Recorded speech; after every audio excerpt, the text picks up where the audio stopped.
Video game launches. Perhaps the most important thing about a game aside from the quality of the game itself, and even then, that is often dependent on the launch of said game. When a game has a good launch, nobody talks about it, particularly how good the launch was, because it launched and that was that. When it breaks all types of sales records, then that's an amazing launch.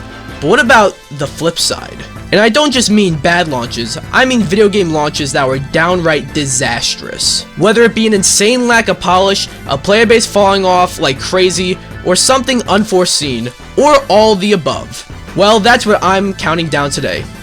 Now, I'm not calling these games bad. Many of these games were actually pretty good games marred by terrible launches, or they eventually got better. But this is the top 10 most disastrous video game launches of all time. Now, there's a lot, but I narrowed it down to 10. But before we get started, you know what to do. Be sure to like this video, subscribe, and hit the bell, leave a comment, or I'll bring a disaster over to you. I wanted to give to you, in the last part of your notes here, the significance spiritually of the number 10 in the Bible. I remember hearing the rumblings of a remaster of GTA 3, Vice City, and San Andreas. Three of the most highly critically acclaimed games of all time, getting a full-blown remaster for the price of one? How could you miss?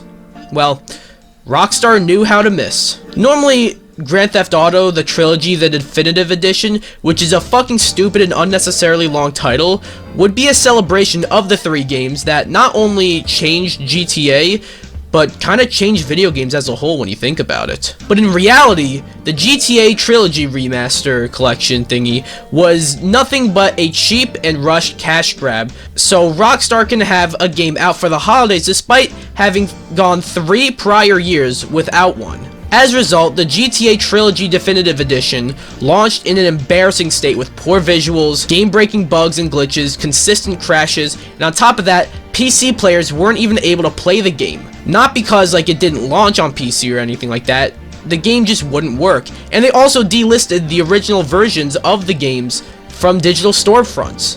Rockstar have been taking their time with GTA 6, and it's looking out of this world. Good. Because that's what GTA truly deserves.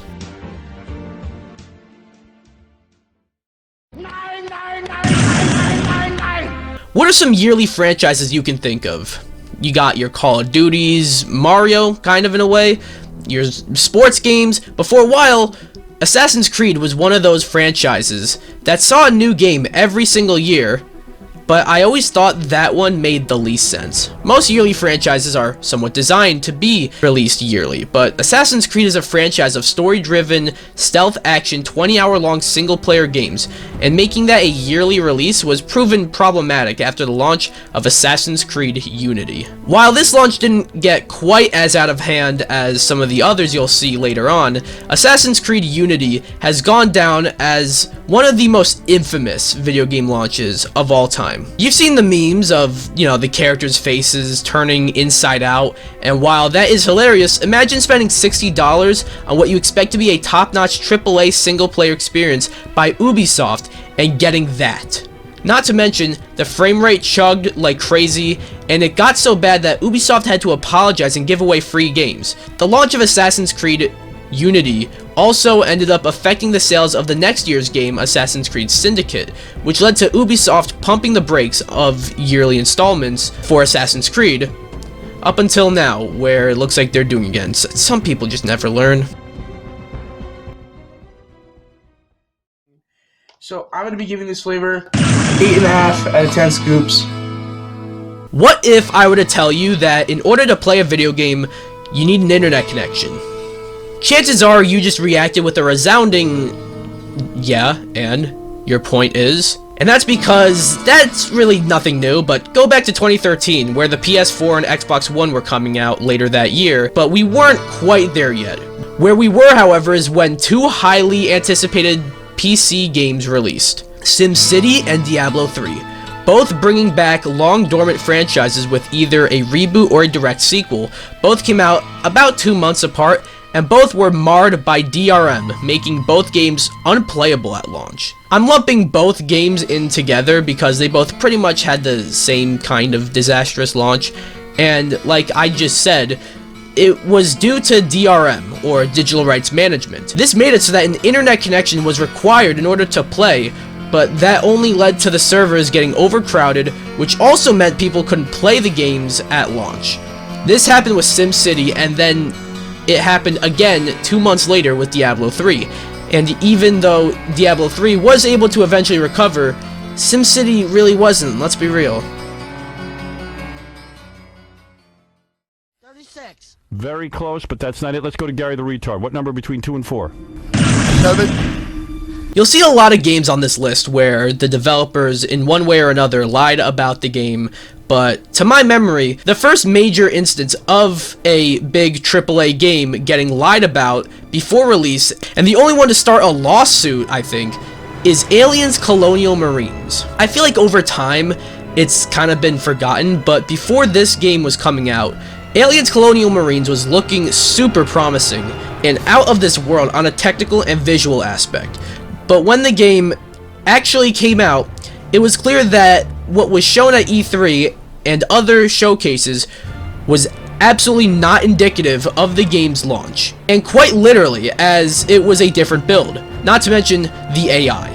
Aliens Colonial Marines has to have some of the worst AI of any game ever made, and it was all because of a simple little typo in the game's code. Can you believe that? This was so bad that Sega and Gearbox actually got sued in a class action lawsuit for false advertising. While it's not the only game on here to cause a lawsuit, I think that alone is enough to put Aliens Colonial Marines on this list. Okay, Mrs. Puff, what's my final score? 6. Woo! You clicked on this video and there were probably a few games you figured were going to be on the list, one of which being Fallout 76. And you might be surprised that it's not even in the top 5, but A, that just goes to show just how many disastrous video game launches there have been, and B, well, okay, there's just A, but my god. That launch of Fallout 76 was a horrifying look for Bethesda. You had to be around for that, because it felt like every day, not week, day, there was a new controversy surrounding Fallout 76. Of course, you have the usual bad launch stuff, like how the game was busted and broken and servers were run like shit, crashes happen a lot, glitches up the ass. But then there were other things. For example, Todd Howard would go on to say some really questionable things in response to the launch of this game. The one I still roll my eyes at is, it doesn't matter how the game starts, it matters how it finishes, or something along those lines. Because that is the opposite mindset you should have when making a game. Not to mention the collector's edition, where customers were promised a nice canvas bag, but got a shitty nylon bag, and the helmet being recalled for its dangerous levels of mold. Simply put, to say that this was a bad look for Bethesda is an understatement, and it's amazing to me that it seems like Fallout 76 managed to turn itself around. Oh, chills. Literal chills. It was number 5. Number 5 killed my brother. Oh my god, I forgot about that. Now, just about every game on here, and pretty much all the other ones coming up, are all in one way or another games that launched in a state that was broken or unplayable or whatever the case may be. Babylon's Fall, on the other hand, had a uniquely bad launch, as it wasn't broken and the servers weren't busted, but it had a different problem, being nobody played it. Babylon's Fall launched in March of 2022, and at launch, on Steam, it had an all-time high of 1,188 players. Not like 100,000, 1,188. And that was peak player count at launch, which meant it was only going to go downhill from there if that was the peak. But that's the all-time high. Want to know the all-time low? 1. You heard me right. 1 player. At one point, just like a couple of months after the game launched, there was 1 person playing Babylon's Fall. And this led to Babylon's Fall getting delisted, pennied out in stores, and eventually pulled from store shelves, and outright shut down less than a year after being released, and almost leading Platinum Games to bankruptcy. Think about it. Babylon's Fall might just be one of the biggest commercial failures of all time, and nobody remembers it.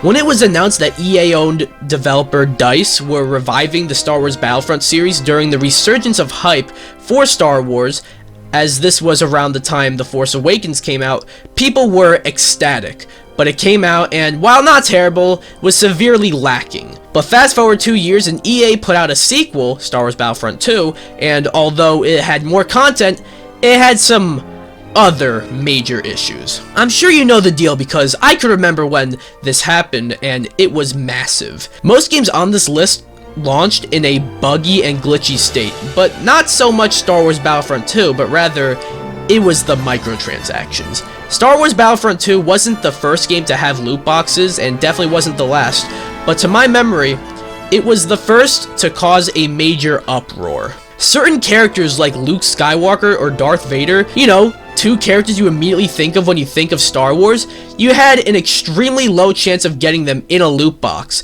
and the only other ways to unlock them was either to grind or spend real-world money. This got so bad that politicians got involved to regulate this, as it was effectively gambling. And I think it is very telling that for a while, many companies, but most notably EA, would always have to ease worries of a game having microtransactions by coming out and saying that they won't. Very telling indeed.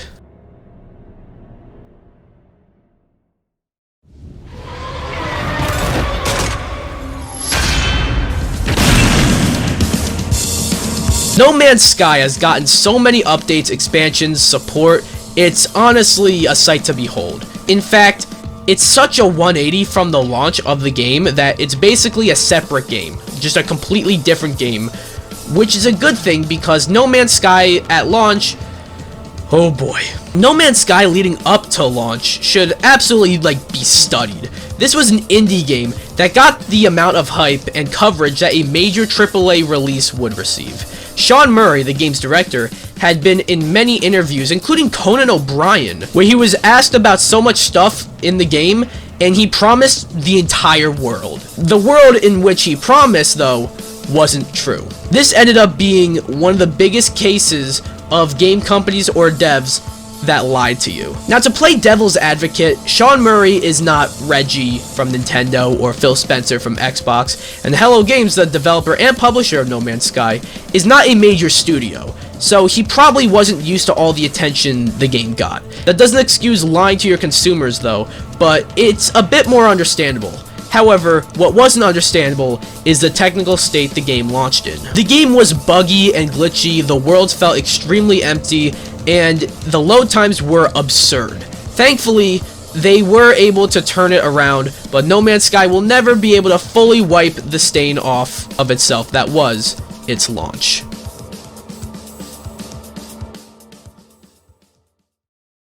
What kind of pencil do we take again? Number 2. Take a number 2.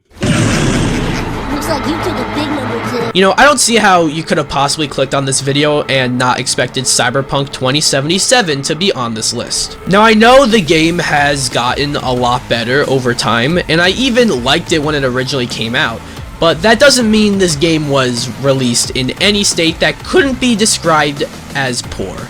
The irony in the release of Cyberpunk was that when it was first revealed, the trailer said it would be released, quote, when it's ready. On top of that, CD Projekt Red had a reputation of being consumer friendly, and on top of that, the game was being hyped to an insane level. So when Cyberpunk 2077 came out, basically anything that could have gone wrong with the game at launch went wrong. The whole review process was a major red flag in hindsight, but then the game came out and many people experienced bugs, glitches, and crashes that were beyond game breaking. Additionally, many features promised to be in the game were just missing, and then it was revealed that the E3 demo that was shown was fake. If that wasn't bad enough, Sony delisted Cyberpunk from their online digital storefront, and although it was later relisted, that is still wild to me considering that Life of Black Tiger is still up there. And could you believe it gets even worse, as it was revealed that CD Projekt Red lied to their investors about Cyberpunk, which led to their investors suing them. Cyberpunk's launch might not quite be the most broken of all the games on this list, but in terms of all the circumstances surrounding the game, this might be the ugliest video game launch, and it's an absolute miracle that the court of public opinion was eventually able to shift.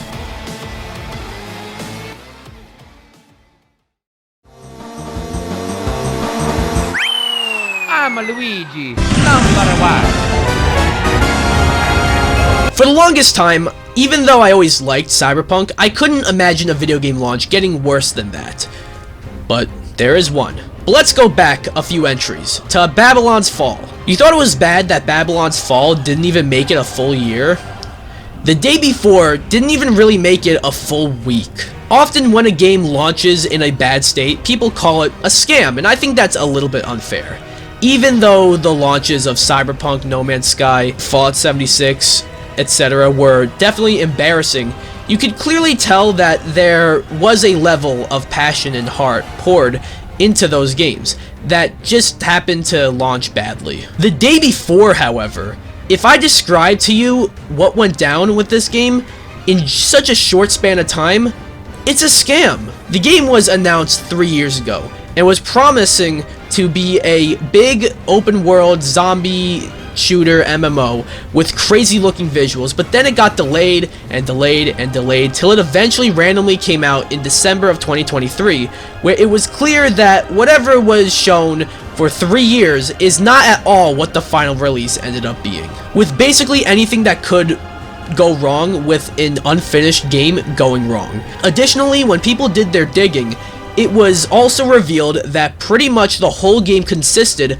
of assets from an asset store. This was all bad enough, even getting an extremely rare 1 out of 10 from IGN. But then, not even a full week after the day before came out, developer Fantastic, I don't know, what kind of name is that, announced that they were pulling the game from Steam and were shutting down, like the company was shutting down. And now the game's servers are no longer running. This is a textbook scam, except they couldn't even succeed at scamming people because Valve caught onto them and issued everyone refunds. I want you to think about this. Go back to November of 2023, or at the time of recording 3 months ago. The day before hadn't come out yet. Now fast forward to now, February 2024, the day before has been deleted. That, without question, makes the day before the #1 most disastrous video game launch of all time. Guys, believe me when I tell you this was a tough list. There are so many games that had some really bad launches. But what do you guys think? Do you think I forgot a game? Anyways, be sure to like this video, come subscribe, or I will bring a disaster your way. Bye!